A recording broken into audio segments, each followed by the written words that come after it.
ایک دن ایسا آیا کہ امام حسن اور امام حسین رضی اللہ تعالیٰ عنہ بیمار ہو گئے، تو حضرت مولا کائنات اور فاطمہ الزہرا رضی اللہ تعالی عنہا نے اللہ تعالیٰ کی بارگاہ میں منت مانگی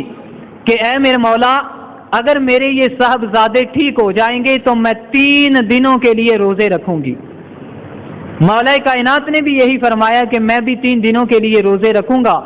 منت مانگ لی، اللہ تعالیٰ نے شفا عطا فرما دی۔ حسنین کریمین رضی اللہ تعالیٰ عنہما دونوں ٹھیک ہو گئے۔ ٹھیک ہونے کے بعد اب منت مانگی تھی تو کیا ہوا کہ ایک دن حضرت فاطمہ حضرت مولا کائنات گئے، کیونکہ حالات اس طرح کے تھے، آپ ایک انصار کے پاس گئے، وہاں سے 3 سا جو لے کے آ گئے۔ لانے کے بعد پہلے دن آپ نے روزہ رکھا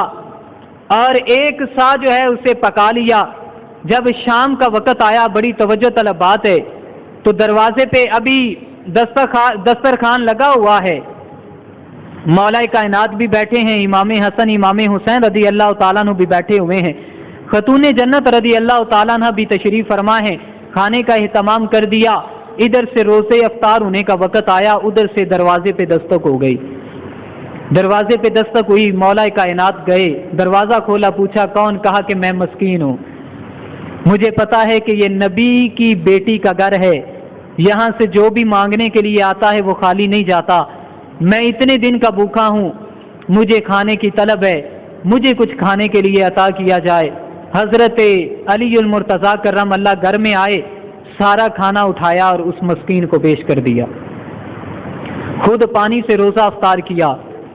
صبح ہوئی، صبح بھی پانی کے ساتھ روزہ رکھا، دوسرا روزہ شروع ہو گیا، وقت گزرتا رہا، 3 سا لے کے آئے تھے، ایک دن پکا لیا، اب دوسرا دن آیا تو پھر 1 سا کو بنا لیا، اسی طرح پھر افطاری کا وقت آیا، دسترخوان سج گیا، امام حسن امام حسین رضی اللہ تعالیٰ عنہ بھی تشریف فرمائے، مولا کائنات بھی بیٹھے ہیں، فاطمہ الزہرا رضی اللہ تعالیٰ عنہ بھی تشریف فرمائے۔ تو ادھر روزہ افطار ہونے کے قریب ہے، تھوڑی دیر گزری تو دروازے پہ دستک ہو گئی، مولا کائنات اٹھے، دروازے پہ گئے، دیکھا کون ہے؟ کہنے لگا کہ میں یتیم ہوں، میں اتنے دن کا بھوکا ہوں، مجھے کھانے کے لیے کچھ میسر نہیں آیا، یہ تو نبی کی بیٹی کا گھر ہے، اور جو بھی یہاں مانگنے کے لیے آتا ہے وہ کبھی بھی خالی نہیں جاتا، ہر سوالی کو عطا کیا جاتا ہے۔ تو حضرت علی المرتضیٰ کرم اللہ اندر گئے، حضرت فاطمہ الزہرا رضی اللہ تعالیٰ عنہ سے اجازت لی اور کھانا اٹھایا اور اس یتیم کو دے دیا۔ اس دن بھی آپ نے پانی کے ساتھ روزہ افطار کیا، صبح ہوئی تو روزہ پھر پانی کے ساتھ رکھا، وقت گزرتا رہا، تیسرا دن روزے کا چل پڑا تو لگاتار تیسرا دن ہے بھوکے ہیں، نبی علیہ الصلاۃ والسلام کی آل بھوکی ہے، جنتی عورتوں کی سردار بھوکی ہے، جن کے نام کے ساتھ فاطمہ بنت محمد آتا ہے، وہ بھوکی ہیں، ان کے شوہر بھوکے ہیں، ان کے بچے بھوکے ہیں، جنہیں کربلا کے شہداء بھوکے ہیں، گھر میں بیٹھے ہیں، لیکن تیسرا دن آ چکا ہے، اور جب روزہ رکھا، وقت گزرتا رہا، شام کا وقت آیا، دسترخوان سجا دیا گیا، 1 سا باقی تھا، اسے پکایا گیا، دسترخوان پہ کھانا لگا دیا گیا، ادھر سے افطاری کا وقت قریب ہے، تھوڑی دیر گزری تو دروازے پہ دستک ہوئی، مولا کائنات اٹھے تو دروازے پہ چلے گئے، پوچھا کون؟ کہا کہ میں ایک اسیر ہوں، ایک قیدی ہوں، مجھے اتنے دن گزر گئے، کھانا میسر نہیں آیا، یہ تو نبی کی بیٹی کا گھر ہے، کوئی بھی سائل آتا ہے خالی نہیں جاتا، لہٰذا میں اپنے پیٹ کے لیے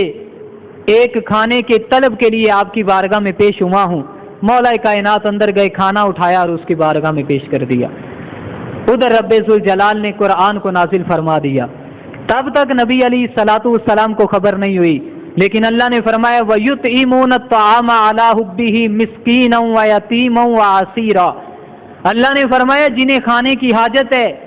حاجت کے باوجود بھی وہ مسکینوں کو بھی عطا کرتے ہیں، وہ یتیموں کو بھی عطا کرتے ہیں، قیدیوں کو بھی عطا کرتے ہیں۔ نبی علیہ الصلاۃ والسلام کی بارگاہ میں جب مولا کائنات نے پانی سے روزہ افطار کیا تیسرے دن، نبی علیہ الصلاۃ والسلام کی بارگاہ میں چلے گئے،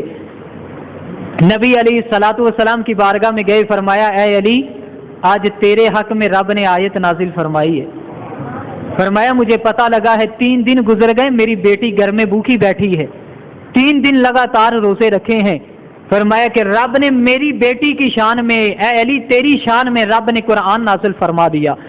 میری آل بیت کی شان میں رب نے قرآن نازل فرما دیا، اور فرما دیا کہ جنہیں کھانے کی حاجت بھی ہے لیکن پھر بھی مسکینوں پر، یتیموں پر اور قیدیوں پر خرچ کرتے ہیں، فرمایا ان سے کوئی سوال نہیں کرتے، بلکہ یہ کہتے ہیں ہم نے تم پہ خرچ کیا ہے، اللہ کی رضا کے لیے خرچ کیا ہے، ہمیں اگر اس کا کوئی اجر عطا کرے گا تو رب ذوالجلال اجر عطا فرمائے گا۔ یہ ہے حضرت فاطمہ الزہرا رضی اللہ تعالیٰ عنہ کی زندگی کا دستور۔